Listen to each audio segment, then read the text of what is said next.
Hello and welcome to In My Head. We're going to kick things off with first. How you doing, Ben? I'm good. How are you doing? I'm doing very good. You know why? Good. Why are you doing good? Because we're going to kick things off on the show by reading off people's personal information. Oh, I love reading off people's Yeah. personal information. I'm looking forward to this. Okay, all right. We have some social security numbers and some medical information. Yes. Some For medical you conditions. scammers out there, this is for you. Right. Well, Ben, did you know that we had a video that was removed from YouTube? Yes, Because I know we've had a apparently couple. one of the stores in the background didn't like celebrating children. That was the silly one. There was some that's like, hey, you can't use that music, that's ours. And we're like, oh, okay, that's fair. And then there was, hey, we don't like that our store is in your shot. Right.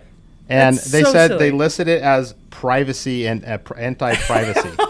Like, does this mean you don't want your Isn't store it publicized? Isn't it a public business? I mean, I don't Right. know law. Well, it was because we had the gingerbread man go up to the door, and apparently I didn't know this, but the store was the headquarters for the movement against gingerbread. Oh, well, that will do it. No, I am serious about that happening to one of our videos, which is really a Yeah. big bummer. But I'm waiting to see if we can remove that scene before putting it back on YouTube. But if we put it back on YouTube and they don't give us permission, they can literally cancel and shut down our YouTube channel. Really? Not Is it? worth it, even though the video was about Santa's hat Oh, it's and it was the amazing, sixth though. version. It's coming back. But that's not what we're talking about. Ben, Yep. say something. Something. Was I supposed to say something interesting? Oh. Yeah, something. Say something else, Ben. Something else. All right, this is a complete waste of time. Let's get into it. Today we're talking about something that I have thought a lot about, and that is stealing or inspiration. We're just going to jump right into this. In reference to ideas, when you have an idea that pops into your head, I have a theory that there is nothing new under the sun. That's biblical. That's not my theory. My theory is that there is no such thing as an idea that has never been processed before. In other words, I think that all ideas come from sources, memories, interactions, visuals, inspirations, something you've seen, and they're embedded in your brain, embedded in your subconscious. And then you have feelings and emotions that are attached. And all of a sudden, when you have to think of something creative, when you need to come up with an idea, it comes from somewhere in your life. There's unless God puts the idea in your head. That's the only thing I can think, Ben, where an idea would be so original and so fresh that it has to come from God. Your thoughts? I agree. You know, it's like it says right there in the Bible, there's nothing new under the sun. And everything that you can do is inspired from multiple things. And you can lean into that. It's stealing would just be taking what was made and just throwing it right in front of you, but you can really do something Right. cool. Right. Sorry for By cutting to my mixing. face right then. I didn't mean to press the button. You're showing your live reaction. It's totally Right. fine. Yeah. Really, I'm a narcissist. That's why I had to do that. Gotta look at yourself. No, but you said it, and I think that all ideas come from somewhere. Right. Right. Right. So we're going to talk about that today, and we've had him on the show before. He's one of my best friends in this entire world, and he's also one of my co-creators. I would say our co-creators. Ben, sorry, you're a co-creator too. I'm a creator. I didn't do that. You have a very much. creative mind, Ben. Of course, Caleb's done more than I have, though. That's very humble of you. And true. But you're my son, so you're better. That's true. I'm the greatest creation. We're good. My friend Caleb Sanders has, I've been torturing him for years. Torture. Like, he's bald, I think, because of me. I Yep. think he never was intended to go. If you were to see his dad, you would say baldness does not run in his family.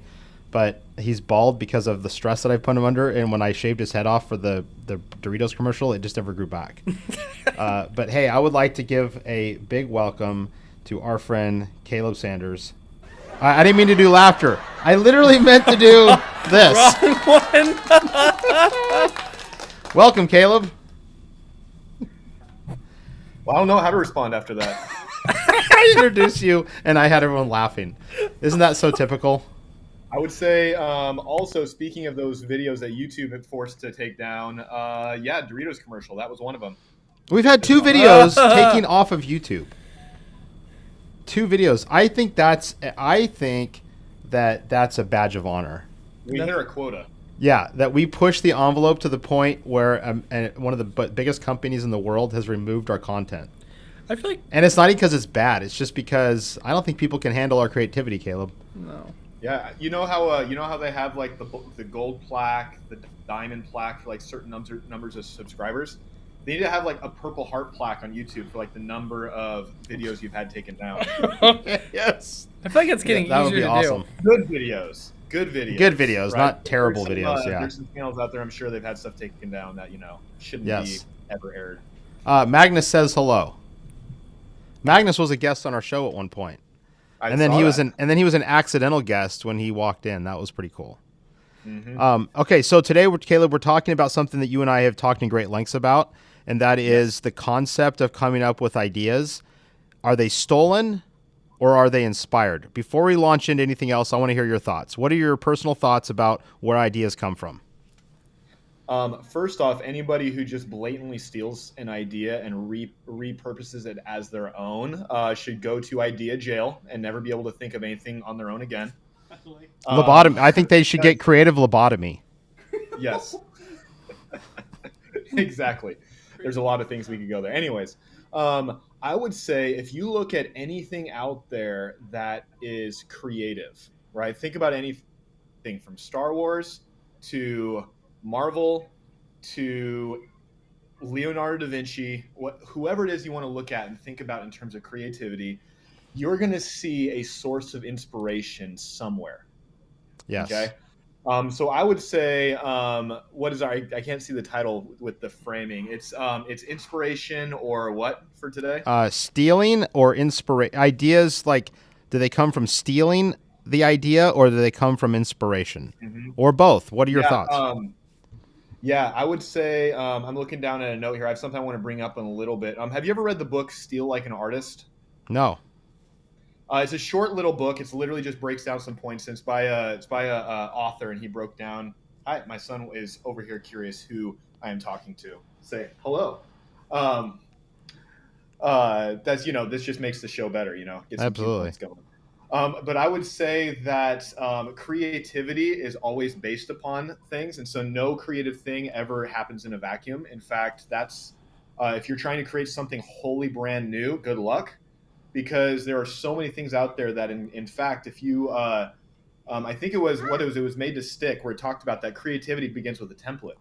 And so the idea that creative things have to come from some source of inspiration. It's not blatantly copying it, but there's a difference between. From that book, there's a chart that breaks it down, where it says that there's a difference between good theft and bad theft, and one of them is, do you honor or degrade what you are basing something off of? Do you honor the thing that you are taking inspiration from?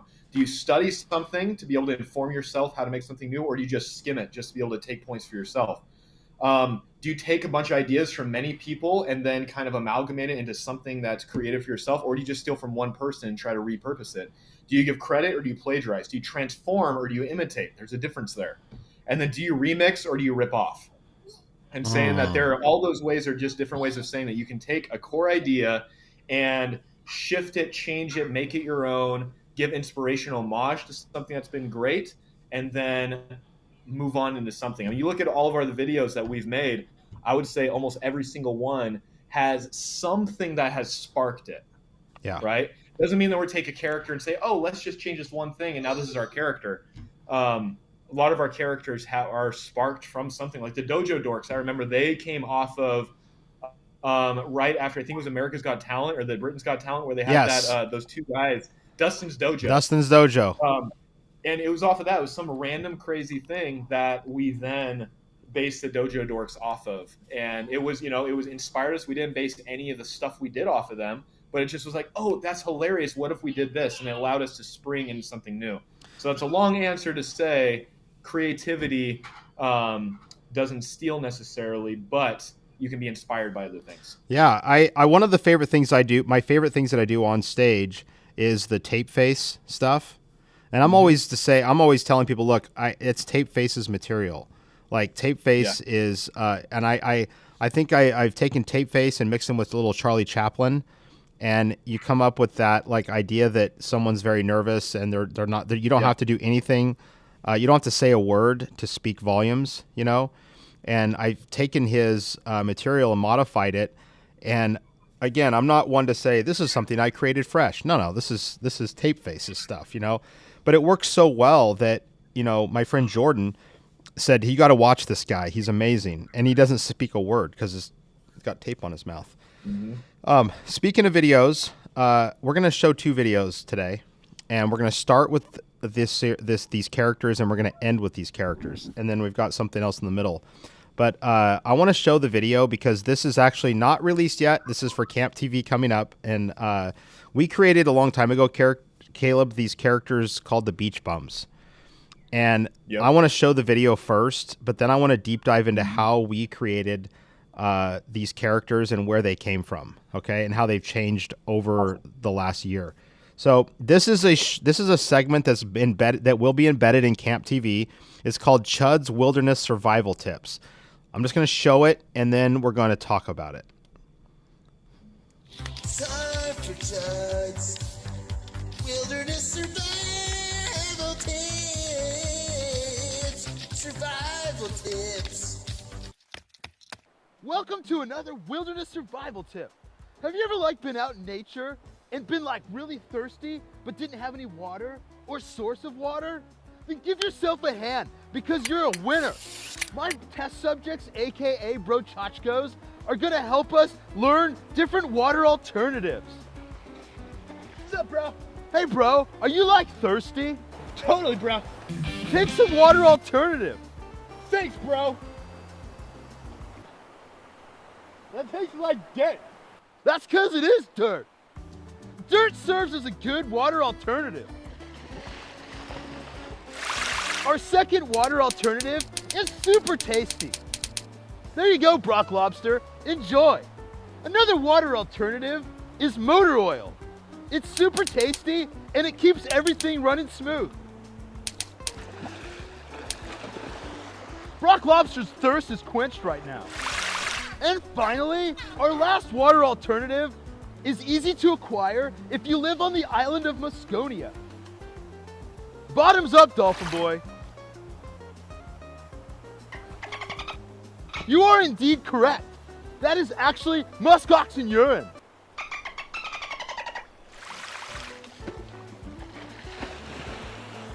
For your safety, please ignore everything Chud just said. Do not drink dirt, motor oil, or muskoxen urine. Doing so will make you very sick. And that is your actual wilderness survival tip.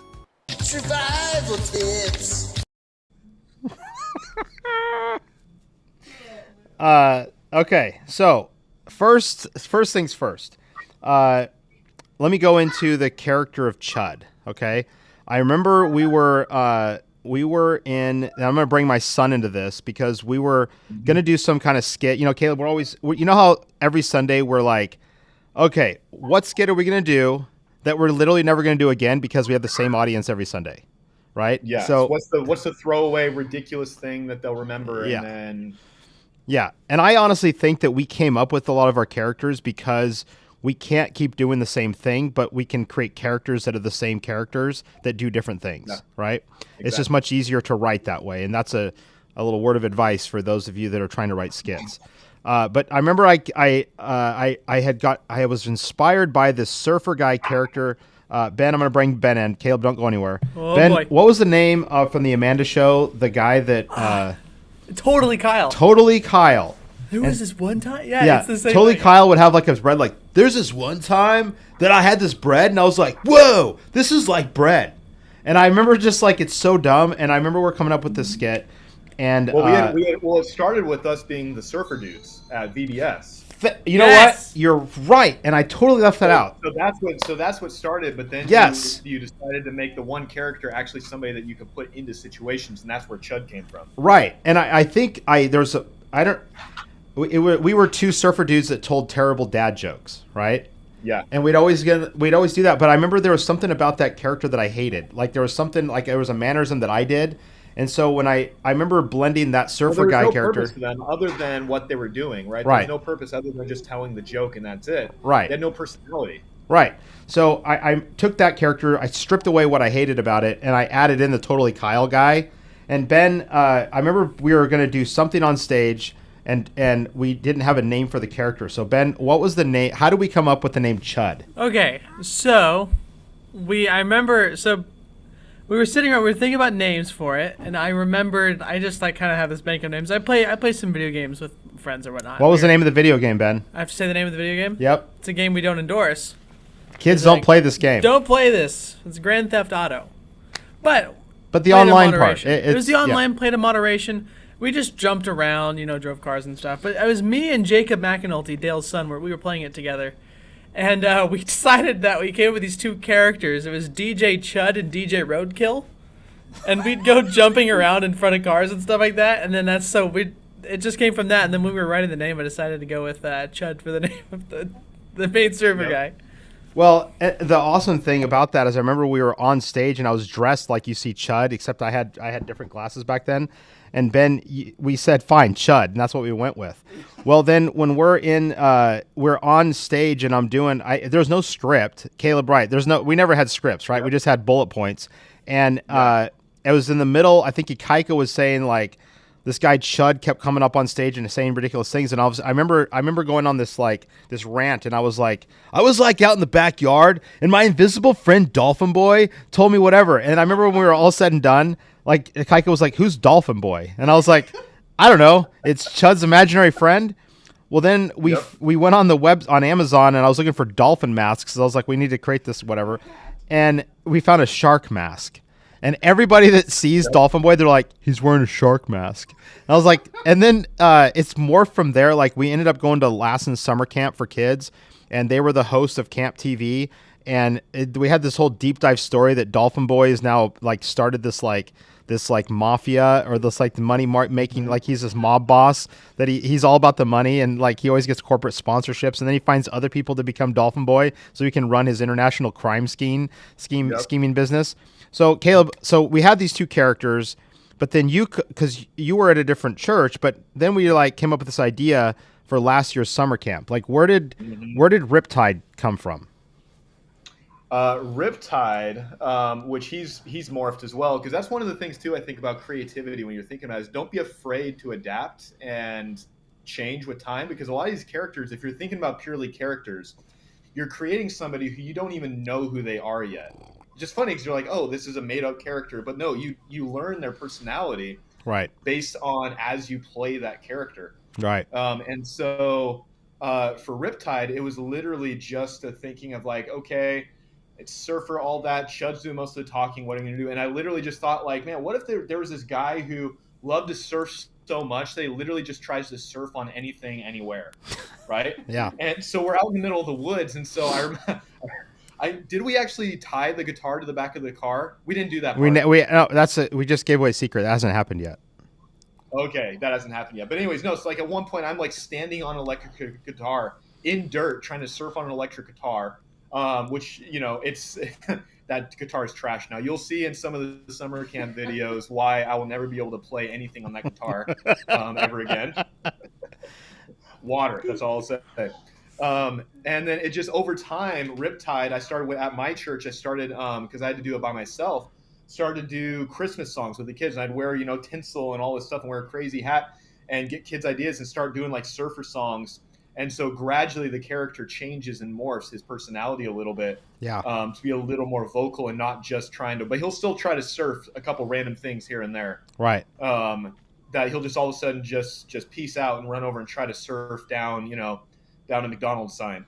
It's like the thing I like about Riptide is he's always doing his own thing, and he's a part of this group. And I want to go over the next part of that real quick. But Ben, we had a one of our friends' name is Molly, and she became Chumberly, and Chumberly was played the ukulele, and but Chumberly, I'll just call her Chumberly.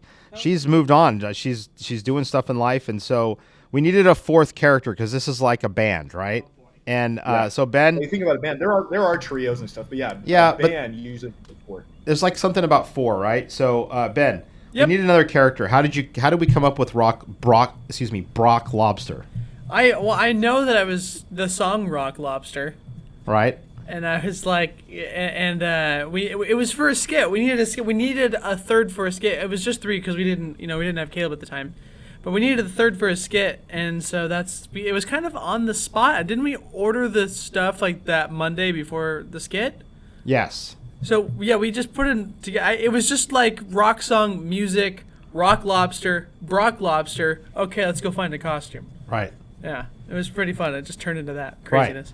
And so we found the stuff on Amazon again, and we came back. We're like, what instrument does Brock Lobster play? Well, Brock Lobster doesn't talk, so he plays with his big meaty claws the keyboard, right? Right. So, anyways, Are you sure it's a typewriter? It sounds like a typewriter. it's actually the sound of a water drop that's sped up. The sound of his claws, like this. Okay. I had a rat trap. I had a mouse trap. I had, I think, a keyboard hit. But the water drop, for some reason, sounded the funniest to me. So, I don't know. Maybe we'll change it in the future. But the idea, remember, so Caleb, we have these characters, and we thought, what if, because we're writing Nuthouse content, we need, like, music videos, right? So who would be the band of the show? Originally, it was the Elevator Beetle Band. But, like, those are mainly for the... They're still in there, but they're for the elevator. But, like, what's the concept? Like, how did it morph into needing a band for the show that actually sings music, like songs from music videos? I can't remember the conversation that actually came about, but we started, if I remember, we were talking about one of the episodes that we're writing right now for when we do the Nuthouse show and create it. And there's a part where Squirrely Joe, one of our characters, is stuck in a top of a tree and just starts randomly talking about broccoli boots and all that and singing about it. Oh, yeah. And then I think it was you. Somebody was like, or Dale or somebody was talking about, man, what if the Beach Bums did like a music video about broccoli boots or something? And then we were like, well, what if there were actually like music videos that about random things that they could actually make that are like legitimate, quote unquote, music videos. And it just kind of morphed from there, where we started talking about, a few songs here and there that we'll actually kind of write and perform ourselves. It's like we want these random. I know there's shows out there that do that, and so we're not. So again, thinking about not stealing but being inspired by. There's shows. There are artists and people out there who take random things and make songs, and make random music videos too. right. That's what they're known for. So that's not going to be our bread and butter. No. We're being inspired by these things that kids like and love, and making it our own. Right. The funny thing about that is we're going to create what's called the Beach Bums Greatest Hits, and they've never even they're not even a band that exists. But yet the first thing coming out of the gate is going to be the Beach Bums Greatest Hits. Well, I remember it was the Gold album. It was what was it? It was from our VBS, our online, the virtual VBS, where we actually had in the end they came together and did a whole concert or something like that, and they'd like never played a song before. Right. And then they just left. So speaking of where we get ideas from, it's when we get together, Caleb, usually over coffee, it's amazing how quick the ideas come and how they just, it's like we start with a thought and it quickly, like, I think the term is it gets legs, like it develops these legs and it just takes off. And I feel like the ideas that we come up with, they get life so quick, then they get legs so quick and they take off that it's almost like we're chasing it. Like the ideas are happening so fast that we're like chasing, trying to understand what this idea is. And I just love that because we write all this stuff down, and I know about you, but we have to write this stuff down because then we'll be going back later going, oh, what was that great idea that we had, I wanted to share something out of the book Thinker Toys, and I have referenced this book so many times, but it is such a hefty book. But there's a concept called the barking cat. And it says, what would you think of someone who said, I would like to have a cat provided it barked? The common desire to be creative, provided it's something that can be easily be willed or wished, is precisely equivalent. The thinking techniques that lead to creativity are no less rigid than the biological principles that determine the characteristics of cats. Creativity is not an accident, not something that's genetically determined. It is not the result of some easily learned magic trick or secret, but a consequence of your intention to be creative and your determination to learn and use creative thinking strategies. The illustration below shows the word flop. Now, Caleb, I believe you've read this book. Mm-hmm. So I have to exclude you from this. So this is Yeah. going to be for Ben. Ben, and anyone watching. When Right, you look hit at me. this word, what word do you see? Hang on. I got to go. Oh yeah, go back to you. Okay, there we go. What's that word? Wait, let's put it up. Flop. Yeah, flop. It's flop. Right. If you're watching, raise your hand if you saw the word flop. Did Oh, you I'm see the raising word my flop? hand. You're raising your hand. Okay. Yes, absolutely. But once we see the word flop, we tend to exclude all other possibilities despite the strange shapes of the letters. Yet if you look at the O in flop, you can see a white I. Now if you read the white outlines as letters, with the I, you will see the word flip. Flip. Do you see it now if you just focus on the white? Yep. Wow, that's So really cool. now I see flip pretty easily, but at first glance you're seeing flop. By changing your perspective, you expand your possibilities until you see something that you were unable to see before. So, Caleb, I think that's one of the. Well, my dad just said something, and I'm going to read it. Nuestos, punustos is There to you go. breathe as God breathed into Adam to give him life. We get our word pneumatic. Inspiration literally means to receive life from something. When we are inspired, we are receiving a notion or thought from something that breathes or exhales creativity like God creates. When we are inspiring, we are speaking out loud something that may not yet exist. Inspired ideas begin with speaking from thought. That's a long statement, but very well written. And my dad, who's filled with wisdom, is sitting behind me. You can see his foot right here. Caleb, when you create something, when you have an idea, how easy is it? Like, take us through the process, your process. When you come up with an idea, there's an emotional roller coaster that goes with that. So when you come up with an idea to do something, what are some of the hurdles that you've encountered when acting out or breathing life, like my dad just wrote, into an idea? Yeah, I think it also comes down to what ideas and what things that you're creating, right? Because there's some things you can create momentarily that just takes on a life of its own and is fun. And there's some things you create that takes a lot of work, right? There's a lot of hurdles. There's a lot of work to do to bring life to something. And so I think about, like, on a Sunday, when, I'd be creating a random character. Like, for example, we were on a detective series, and I just thought about like, okay, this random character comes in named Detective Monroe. He keeps trying to find the whoever's wrong, and I literally had like 5 minutes to come up with it. And you take a basic idea and you just create it. You have fun with it, and that was a one-off, but it was just something that in the moment you have life, you have fun, and it took on a life of its own. But is that going to be a staple moving forward? No. Then there's some things that take work, where it takes a process to grow and develop his life. I think about my son, when he was born till now, being almost 2, his personality is changing, his abilities are changing, his life, the things that he finds funny are changing. And so those are all things that are adapting, changing, just like our ideas do. And so if you have an idea for a product, if you have an idea for a story, if you have an idea for a book, for a sermon, for whatever it is, it's something you start thinking from a need usually. Yeah. There's a need for a skit. There's a need to solve an issue. There's a need for laughter, right? There's so many things. For me, one thing I'm creating, it's taken a long time, writing a book about my family story with my brother, who my brother had passed away, and that's a long process. It's taken a long time for that book to get life to it because of how long it's taking me, because all the things I have to work through in that process. So depending on what you're creating and what the purpose and the need behind it is, that process is going to look different. Yeah. The life it's going to shape is going to look different. If Yeah. that makes sense. It Because does. I think about whoever's watching this, whether it's one person or it's a bunch of people. what is the idea that you're creating? What are you trying to produce? What are you trying to be inspired by or to inspire others? I would first say, why are you creating this? Why do you want to create this? What is the need for this? And sometimes that's just to purely have fun, Yeah.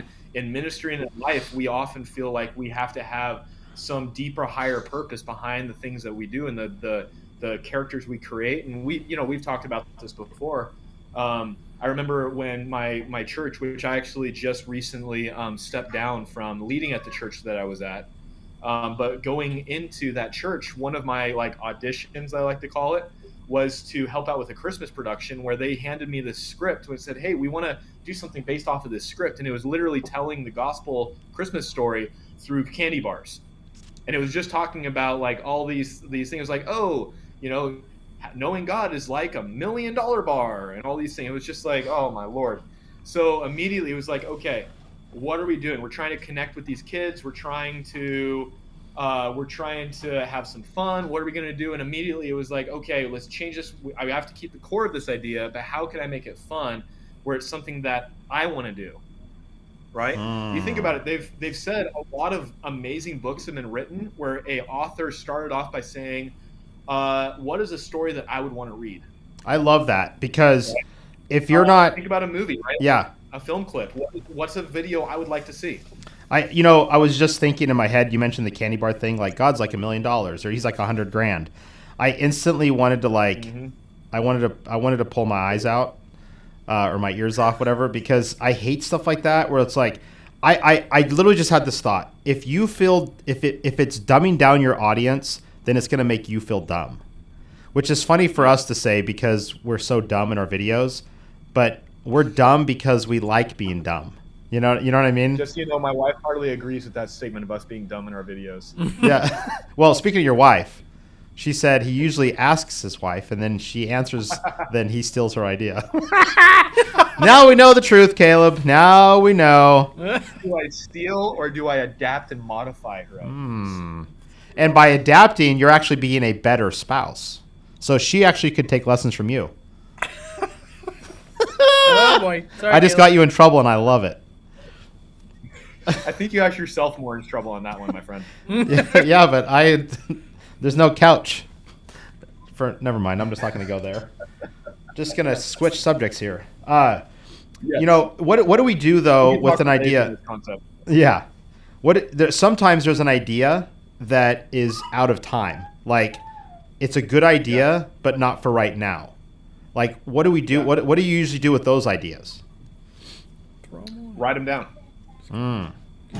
We have a Google document where we're working on our scripts for our upcoming season 1 of Joe's Nut House. Yep. And we're coming up with ideas for future stuff like Smiggly's Lab, where as certain things come, and there's all the behind the scenes stuff, obviously that people who watch it will find out eventually. But as certain things happen, there's different items and different artifacts and things that Smiggly helps Joe overcome or get past. We're like, man, what if there was the back wall of his laboratory is kind of like Batman's lair, where he has all the different things from the Joker and the Riddler and Two-Face and all these characters, where he has all these things that he's cataloged. It's like, what if that's actually in Smiggly's laboratory? And so we start coming. So we wrote that down and said, well, not this season, right, but later. Right. And so write them down. You never know. I have in my phone, I have in my Samsung Notes, I have probably right now I'm working on a board game I'm creating, just slowly changing it and adding to it. And eventually I want to try to publish it and sell it. But I have probably 5 different board games. Will I get to all of them? No. But for me, it's something creative to be able to come up with an idea, write it down. And by writing it down, you almost have a sense of letting it go, because I can't tell you how many ideas I've thought up and knew I would remember. I'm like, oh, this is so awesome, I'm going to remember it. Yeah. And then you forget it. Right. So by writing it down, in a sense, you're releasing your mind to actually be more creative, because you're kind of starting that process. And then if you're in the middle of needing something creative, you can go to that list and be like, oh, there's that idea I came up with. How can I adapt that to what I need right now? Yeah. I heard when you were saying that, I heard the word fear, that sometimes when we have an idea, we're afraid of what it might we're afraid it might be rejected or that it's not good enough. And so I think there's a difference between, like what you said, write it down because it's not the right time. But then there's also times where we come up with an idea and we're afraid to execute it because whether it's too hard, it seems, or we're afraid that it's not going to work. But in that same book, I just reminded of this. It says there was a salesman who was afraid to call on top management clients. Then this guy asked him, would you get down on all fours, crawl into this person's office, prostrating yourself before a superior person? And the salesman said, I should say not. I would never do that. Then why do you mentally crawl and cringe on all fours in your head? I'm like, wow.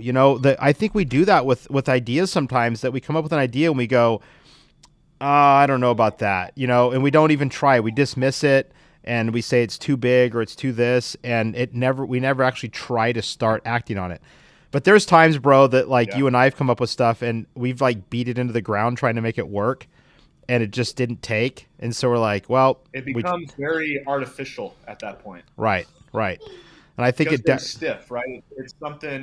Have you ever watched somebody get filmed on camera and they don't know how to walk, and they're just awkwardly walking, it's it just feels so fake.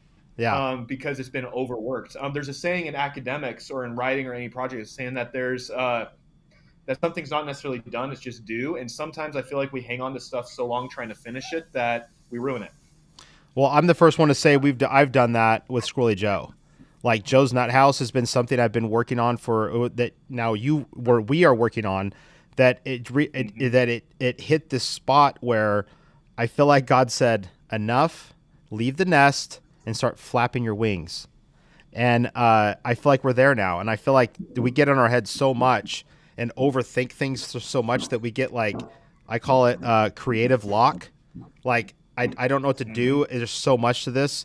But I think if we just relax, breathe, and learn to laugh through it, that we, and just get out there and do it, And I'm always amazed at our process, man. We just went last Thursday to the river, and we shot 4 episodes of Wilderness Survival Tips, and we had a script, but there's so much rewriting that happened, Caleb, you made a comment, and this is off the cuff a little bit. We had scripts. You were not part of the script writing process because life is busy right now, but you made a comment about the scripts. Do you remember that comment? About input. Well, there were several. I think it was just that as we are getting back into this process of filming, that there's always more that we can start adding. I'm trying to think about specifically what you were talking about, but I remember there were a few things where things were a little vague in terms of where we'd be, and so we always would add things in. But then there was others where it felt like we could utilize characters better, right? To have more conversation, to have more things. I'm trying to see what it is you're actually. You're there. We were shooting the third one, and it was all Chud talking, and because I'm Chud, Why couldn't Riptide be asking questions? Why couldn't he be asking so in the third one, Dolphin Boy is supposed to be homesick, and so we're trying to help him cure his homesickness, and so you're doing all the talking, and I'm just kind of doing stuff. But I was like, man, how come Riptide couldn't be there? Just be bro, how do you cure homesickness? Right. And it's so it's just on the fly, man, if we had just had a little more time to talk through and think about our characters more, because you think about it, the last time we filmed the Beach Bums, Riptide was just kind of a background, jump in, try to surf something, do something ridiculous character. Yeah. And Chud was the one driving it. Right. But now the characters have evolved where you can do more with them. Yeah. I think it's awesome because had you been in the room when we wrote, that probably would have happened. And I think the takeaway on this is that ideas always need other people. You can have an idea for something, but if you're afraid of what some people might think, I realized in that moment when you said that I went, well, if you and I'm not saying if you would have been there, you would have known, but if you were in the room, this script would have turned out different, it would have had more of those elements in there. And that's why I think that ideas, find the right person to share with. And I can tell you this, there is absolutely the wrong people to share your ideas with. There's people that will throw it away. They'll dismiss it. They'll make you feel small, or they'll make you feel stupid. And those are the wrong people. Or steal it. And those are the wrong people to share your ideas with. There's people that, like you and Ben. Hi, Ben. Hello, Ben. to share things with. And my dad, you know, who, in the background with his foot right there, there's people that you can trust to share your ideas with. So I think that's where the Beach Bums have really come to be what they are, is because what started off as some throwaway character has now become a full-fledged group. So Yeah. Yeah, and I think again it comes down to, I think I brought it, but like need and purpose, right, behind these things. Because I remember I think you've shared it in a previous episode where we were at CAX at this Cadabra Axel Expressions conference with like kids entertainers and stuff, and there was a guy who was doing an amazing thing, and you asked the question like, hey, how do we do that? And the guy got like mad, like you were going to steal his idea. Yeah. And he didn't understand, because the purpose behind stuff, it's like, what is your purpose, right? His purpose was to use that trick that he came up with that was inspired by another trick, right? But that trick specifically, that act was his bread and butter. He was getting paid for. Us, we're trying to get, you know, Sunday by Sunday, service by service, get through connecting and inspiring kids. And we have to adapt and base stuff off of other people, because there's no way we could come up with everything ourselves. Right. So I think it comes back to purpose and need. So when you surround yourself by a team, that's why I love this show. Even if only 5 or 6 people watch these and get inspired by something, every single episode has brought some fruit or a nugget of truth, whether it's in, you know, utilizing and adapting curriculum, whether it's building a team around you, finding talent, working with puppets, whatever it is. What is your purpose in what you're doing? You know, this one, being creative. You know, it's not stealing when you take an idea that's amazing and let it inspire you to do something that's your own, and taking it, making it who you are. Hang on.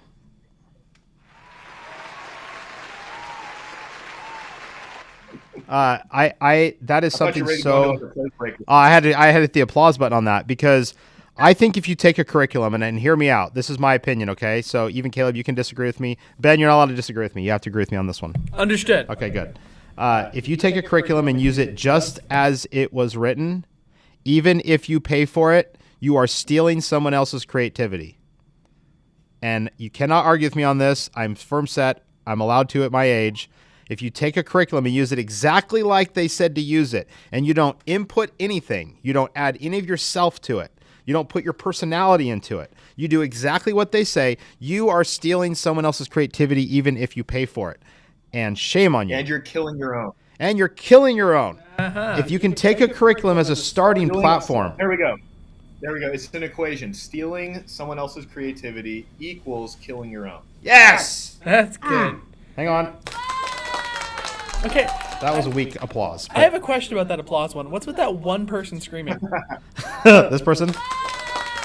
Like everybody else is like Now, thanks to you, I will never unhear that, Ben. All right. Well, Caleb, we could talk about this for hours, man. I love creating content with you. I love coming up with ideas with you. And we all know that there's nothing new under the sun. But I do believe that the Holy Spirit directs our eye line and directs our emotions and our feelings and our thoughts to create something. And then I don't know about you, but I get such great joy out of watching something we create. Like, for instance, there's a children's ministry somewhere, and I don't remember the name of it, that literally they sent me a video. The children's pastor sent me a video of all the kids watching the survival tips, and that stupid song that's played at the beginning, the survival tips. You may recognize the music from Neverending Story, right? And just keep that. You're never going to hear it now once you listen to it. But he sent me a video of all the kids in their kids ministry going, survival tips. And I laugh at that because Ben and I and David were at Lassen Camp at breakfast at 6:30 in the morning, sitting in the car because it's the only place outside the restaurant where I had internet. And I used an app to record my voice to change the, what's it called? Auto-tune. Modulation. And whatever, the auto-tune stuff, whatever. And that was where that came from. And the stick hitting the stump was 5:30 in the morning. I was in the car editing because it was cold in the forest. And I opened up the door, I put my camera out the window, and I got a stick and I hit the stump, and that was because I needed a background for survival tips. So, you don't need to overthink it. I love it. Okay, Caleb, you have not seen this yet. What I'm about to show you is brand new. Okay. I haven't sent you this. This is for upcoming excited. summer camp next week. But this is the 4th episode of Survival Tips. Enjoy, All right, everybody. Let's see it. for chuds. Wilderness survival tips. Survival tips. Welcome back to another wilderness survival tip. Have you ever wanted to roast a marshmallow without using fire? Because like last year, someone lit the forest on fire and it burned up all the land and you couldn't have summer camp so you didn't know what else to do. So you went to Universal Studios and rode the dinosaur ride while all your friends were back home putting on a cool summer camp for kids. But then you feel bad, but then you see a T-Rex. Well, if that's you, then this survival tip is for you. The first step to roasting your marshmallow without fire is calling all your friends. Whoa! You guys totally came with my call. Yeah! The next step is to use each of your friends' specific skills so that they can roast the marshmallow in whatever way that they use their skills to do so. Dolphin Boy's going first. Get it, Dolphin Boy!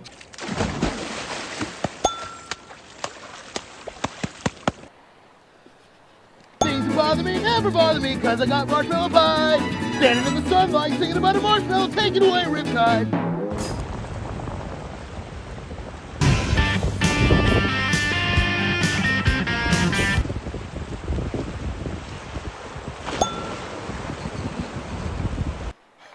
For some reason, this marshmallow isn't roasted yet. Something's missing. Yeah, where is Brock Lobster? He hasn't done a skill yet, and that's why this marshmallow isn't roasted. Totally. What?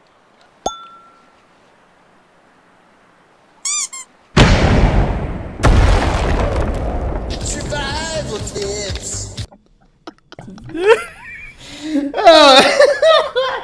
Oh, man. Taking. So what's funny is last year, Lassen Camp was canceled, and all the other kids pastors were like, let's put together an impromptu day camp for kids. What did I do? I went to Universal Studios because I was so bummed out, and I was so burned out with ideas that I was like, I'm out of here.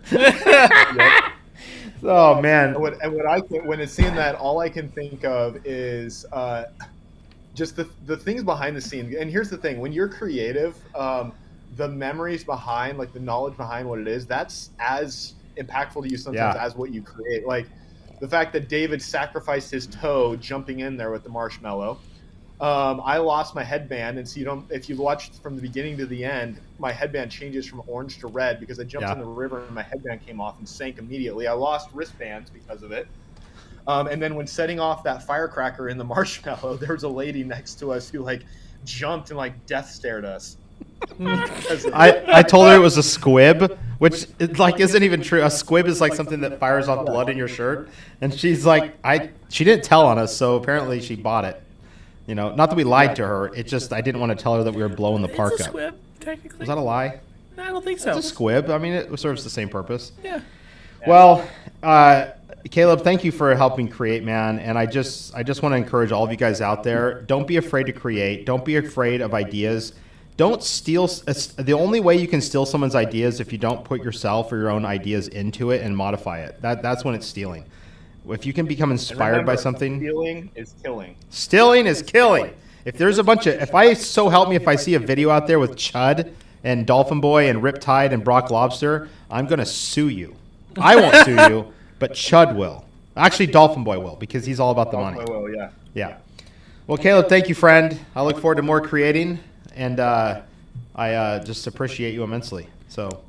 Likewise. I think Caleb has to do one other thing, though. And Caleb has to spin the wheel. So Okay. here's How what's do going we to do this? happen. Okay. Ready? Well, Time. Caleb, Ready? Ben's going to come over here. Ben, come over here. On the way. All right, I'm grabbing it. All right. All right, here, let me put Ready? you. Let me And have you go we're solo. going- Hang we're on. We're going away from Ben, so I can't tell from this way. Oh, where now it is, but we ready? got it. Okay, hang on. Wait, hang on. There we go. Okay. Okay. All right, ready? All right. So this is going away from Ben. So the top away. All right, ready? do this one again. We did this one. Wait, I need Exactly. Caleb to. There. Now it's just stealing. Okay. All right, ready? All right, ready? 3, 2, 1, and spin. Spin. Okay. When do I stop? You say stop, and he stops. And stop. Oh, okay. You get a choice. Create a character, or anything goes. And by the way, What we is- have no show next Monday because we're at summer camp. But the following Exactly. week, it'll be Eric and Tiffany Sadoff. So the following week is Eric and Tiffany Sadoff. Yep. So for that case, anything goes. Anything goes, Ben. Put on the question marks. We are talking about something, but nobody will know until we are talking about it. So that'll be with Eric and Tiffany Sadoff in 2 weeks. 2 weeks from today. And by the way, when all these little pieces run out, that's the end of our season, folks. And it will be later that we begin season 3. So, Caleb, thank you so much. We need to get going. We're going to start the music. Yep. Caleb, I want you to full-on dance, okay? That's what you have to do is full-on dance. So here we go. I will, but I'm going to be over here so you can't see me. Okay, he's dancing, everybody. Hey, we'll see you in 2 weeks.